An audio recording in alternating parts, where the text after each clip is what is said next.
Today's New American Standard Bible reading is 2 Chronicles chapter 32, 33, and John chapter 18, verses 24 through 40. 2 Chronicles chapter 32. After these acts of faithfulness, Sennacherib, king of Assyria, came and invaded Judah and besieged the fortified cities and thought to break into them for himself. Now when Hezekiah saw that Sennacherib had come, and that he intended to make war on Jerusalem, he decided with his officers and his warriors to cut off the supply of water from the springs which were outside the city, and they helped him. So many people assembled and stopped up all the springs and the stream which flowed through the region, saying, "Why should the kings of Assyria come and find abundant water?" And he took courage and rebuilt all the wall that had been broken down, and erected towers on it, and built another outside wall, and strengthened the millow in the city of David, and made weapons and shields in great number. And he appointed military officers over the people, and gathered them to him in the square at the city gate, and spoke encouragingly to them, saying, "Be strong and courageous. Do not fear or be dismayed because of the king of Assyria, nor because of all the multitude which is with him. For the one with us is greater than the one with him. With him is only an arm of flesh, but with us is the Lord our God to help us and to fight our battles." And the people relied on the words of Hezekiah, king of Judah. After this, Sennacherib, king of Assyria, sent his servants to Jerusalem while he was besieging Lachish with all his forces with him against Hezekiah, king of Judah, and against all Judah who were at Jerusalem, saying, "Thus says Sennacherib, king of Assyria, on what are you trusting that you are remaining in Jerusalem under siege? Is not Hezekiah misleading you to give yourselves over to die by hunger and by thirst, saying, 'The Lord our God will deliver us from the hand of the king of Assyria'? Has not the same Hezekiah taken away his high places and his altars, and said to Judah and Jerusalem, 'You shall worship before one altar, and on it you shall burn incense'? Do you not know what I and my fathers have done to all the peoples of the lands?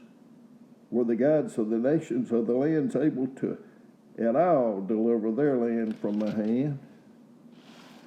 Who was there among all the gods of those nations which my father utterly destroyed, who could deliver his people out of my hand, that your God should be able to deliver you from my hand?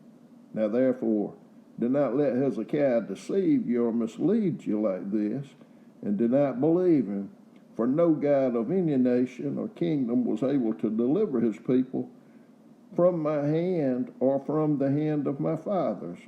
How much less shall your God deliver you from my hand?" And his servant spoke further against the Lord God and against his servant Hezekiah.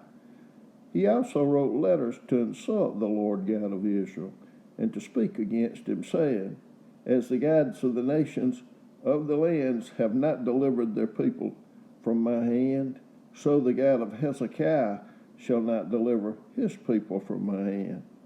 And they called this out with a loud voice in the language of Judah to the people of Jerusalem who were on the wall, to frighten and terrify them, so that they might take the city. And they spoke of the God of Jerusalem as of the gods of the peoples of the earth, the work of men's hands.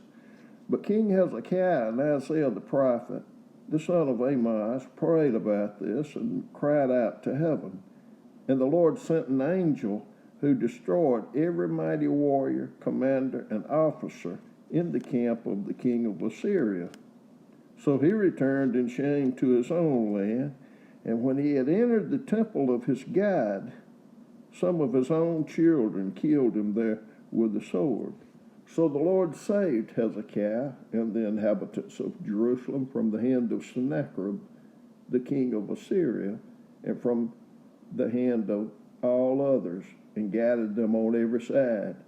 And many were bringing gifts to the Lord at Jerusalem, and choice presents to Hezekiah, king of Judah, so that he was exalted in the sight of all nations thereafter. In those days, Hezekiah became mortally ill, and he prayed to the Lord, and the Lord spoke to him and gave him a sign. But Hezekiah gave no return for the benefit he received, because his heart was proud. Therefore wrath came on him and on Judah and Jerusalem. However, Hezekiah humbled the pride of his heart, both he and the inhabitants of Jerusalem, so that the wrath of the Lord did not come on them in the days of Hezekiah. Now Hezekiah had immense riches and honor, and he made for himself treasures for silver, gold, precious stones, spices, shields, and all kinds of valuable articles, storehouses also for the produce of grain, wine and oil, pens for all kind of cattle, and sheepfolds for the flocks. And he made cities for himself, and acquired flocks and herds in abundance, for God had given him very great wealth. It was Hezekiah who stopped the upper outlet of the waters of Gihon and directed them to the west side of the city of David. And Hezekiah prospered in all that he did. And even in the matter of the envoys of the rulers of Babylon, who sent to him to inquire of the wonder that had happened in the land, God left him alone only to test him, that he might know all that was in his heart. Now the rest of the acts of Hezekiah and his deeds of devotion, behold, they are written in the vision of Isaiah the prophet, the son of Amoz, in the book of the kings of Judah and Israel. So Hezekiah slept with his fathers, and they buried him in the upper section of the tombs of the sons of David. And all Judah and the inhabitants of Jerusalem honored him at his death, and his son Manasseh became king in his place. 2 Chronicles chapter 33. Manasseh was 12 years old when he became king, and he reigned 55 years in Jerusalem. He did evil in the sight of the Lord, according to the abominations of the nations whom the Lord dispossessed before the sons of Israel. For he rebuilt the high places which Hezekiah his father had broken down. He also erected altars for the Baals, and made Asherim, and worshipped all the host of heaven, and served them. And he built altars in the house of the Lord, of which the Lord had said, My name shall be in Jerusalem forever. For he built altars for all the host of heaven in the two courts of the house of the Lord. And he made his sons pass through the fire in the valley of Ben-Hinnom, and he practiced witchcraft, used divination, practiced sorcery, and dealt with mediums and spiritists. He did much evil in the sight of the Lord, provoking him to anger. Then he put the carved image of the idol which he had made in the house of God, of which God had said to David and to Solomon his son, In this house and in Jerusalem, which I have chosen from all the tribes of Israel, I will put my name forever. And I will not again remove the foot of Israel from the land which I have appointed for your fathers, if only they will observe to do all that I have commanded them, according to all the law, the statutes, and the ordinances given through Moses. Thus Manasseh misled Judah and the inhabitants of Jerusalem to do more evil than the nations whom God destroyed before the sons of Israel. And the Lord spoke to Manasseh and his people, but they paid no attention. Therefore the Lord brought the commanders of the army of the king of Assyria against them. And they captured Manasseh with hooks, bound him with bronze chains, and took him to Babylon. And when he was in distress, he entreated the Lord God and humbled himself greatly before the God of his father. When he prayed to him, he was moved by his entreaty and heard his supplications, and brought him again to Jerusalem to his kingdom. Then Manasseh knew that the Lord was God. Now after this he built the outer wall of the city of David on the west side of Gihon, in the valley, even to the entrance of the fish gate. And he encircled the Ophel with it and made it very high. Then he put army commanders in all the fortified cities of Judah. He also removed the foreign gods and the idol from the house of the Lord, as well as all the altars which he had built on the mountain of the house of the Lord and in Jerusalem. And he threw them outside the city. And he set up the altar of the Lord and sacrificed peace offerings and thank offerings on it. And he ordered Judah to serve the Lord God of Israel. Nevertheless, the people still sacrificed in the high places, although only to the Lord their God.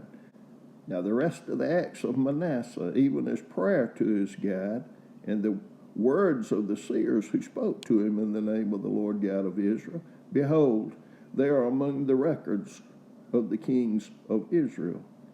His prayer also, and how God was entreated by him, and all his sin, his unfaithfulness, and the sites on which he built high places and erected the Asherim and the carved images, before he humbled himself, behold, they are written in the records of the Hosea. So Manasseh slept with his fathers, and they buried him in his own house, and Ammon, his son, became king in his place. Ammon was 22 years old when he became king, and he reigned 2 years in Jerusalem. And he did evil in the sight of the Lord, as Manasseh his father had done. And Ammon sacrificed to all the carved images which his father Manasseh had made, and he served them. Moreover, he did not humble himself before the Lord as his father Manasseh had done, but Ammon multiplied guilt. Finally, his servants conspired against him and put him to death in his own house. But the people of the land killed all the conspirators against King Ammon, and the people of the land made Josiah, his son, king in his place. John chapter 18, verses 24 through 40.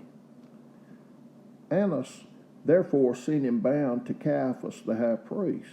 Now Simon Peter was standing and warming himself. They said therefore to him, "You're not also one of his disciples, are you?" He denied it and said, "I am not." One of the slaves of the high priest, being a relative of the one whose ear Peter cut off, said, "Did I not see you in the garden with him?" Peter therefore denied it again, and immediately a cock crowed. They led Jesus therefore from Caiaphas into the praetorium, and it was early, and they themselves did not enter into the praetorium in order that they might not be defiled, but might eat the Passover. Pilate therefore went out to them and said, "What accusation do you bring against this man?" They answered and said to him, "If this man were not an evildoer, we would not have delivered him up to you." Pilate therefore said to them, "Take him yourselves and judge him according to your law." The Jews said to him, "We're not permitted to put anyone to death," that the word of Jesus might be fulfilled, which he spoke, signifying by what kind of death he was about to die. Pilate therefore entered again into the praetorium and summoned Jesus and said to him, "Are you the king of the Jews?" Jesus answered, "Are you saying this on your own initiative, or did others tell you about me?" Pilate answered, "I am not a Jew, am I? Your own nation and the chief priests delivered you up to me. What have you done?" Jesus answered, "My kingdom is not of this world. If my kingdom were of this world, then my servants would be fighting that I might not be delivered up to the Jews. But as it is, my kingdom is not of this realm." Pilate therefore said to him, "So you are a king?" Jesus answered, "You say correctly that I am a king. For this I have been born, and for this I have come into the world, to bear witness to the truth. Everyone who is of the truth hears my voice." Pilate said to him, "What is truth?" And when he had said this, he went out again to the Jews and said to them, "I found no guilt in him. But you have a custom that I should release someone to you at the Passover. Do you wish then that I release for you the King of the Jews?" Therefore they cried out again, saying, "Not this man, but Barabbas." Now Barabbas was a robber.